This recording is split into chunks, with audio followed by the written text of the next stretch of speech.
Hey guys, welcome back to Team Numo. In today's video, we'll be going over embedding quotes. So with embedding quotes, the first thing you're going to want to do is find your quote. But then I always suggest underlining the most important part of the quote and combining it with some reasoning. So you're going to want to find your big quote. I have this long quote. The black box grew shabbier each year. By now it was no longer completely black, but splintered badly along one side to show the original wood color, and in some places faded or stained. So I've taken that quote and I've underlined 3 different parts that I think are important.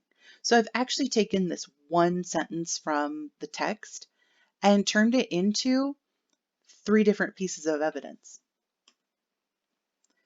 So now you have 3 different pieces of quote to work with, right? I want to match what I've taken and put that with my reasoning about it. So I have my 3 different pieces and then I have reasoning for all the pieces, but I'm going to match them together. I have the black box grew shabbier each year as my piece of quote. I want to say that the black box symbolizes the villagers' view of tradition.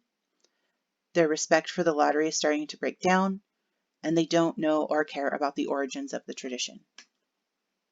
So I've embedded my quote here, right? But I don't start out with my quote. Instead, I'm starting out with some of my explanation about why this quote's important. So I've taken the idea about the black box symbolizing their view of tradition, and I've put that at the beginning with, as the villagers stopped revering the lottery. And I added in the rest of my reasoning afterwards. Oops. So I have, as the villagers stopped revering the lottery, the black box grew shabbier in a similar way to their treatment of the ritual portions of the lottery, which highlights how little they know or care about the origins of the tradition. Jackson 27. So I wanted to come up with a way that maybe made it a little bit easier because this is pretty hard to do until you get used to it. But one of the easier ways to embed a quote is to begin your sentence with context in the form of a dependent clause. For example, when Eccles closed his eyes, the sign read, Time Safari Inc., Safaris to any year in the past, Bradbury 3. So when Eccles closed his eyes is a dependent clause. Then I go into saying what the sign actually said. So when you have your quotes, you must also cite them every single time. For this class, we'll be using MLA format.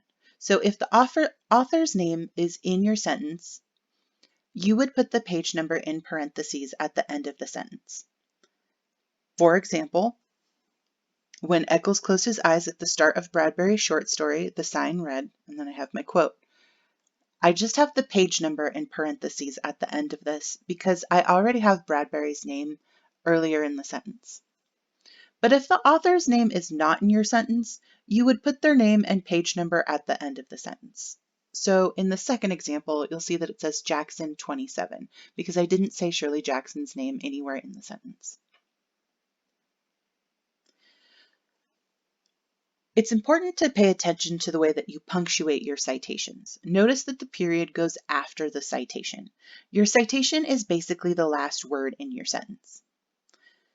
Now, it can get a little confusing because sometimes the quote that we're using has an exclamation point or a question mark. You'll need to include these with the quote, but you also need to have a period at the end of the sentence. For example, when Lord Godalming received his copy from Mina, he asked, "Did you write all of this, Miss Harker?" Question mark. Stoker 313, period.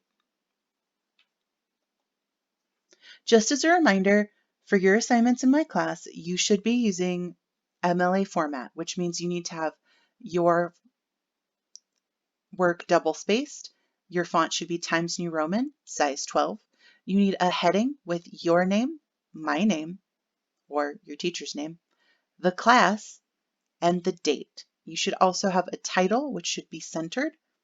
And when you have a paragraph, it should always be indented, or you should hit tab at the beginning of each paragraph. So I hope this was helpful. Have a great day, and we'll see you later.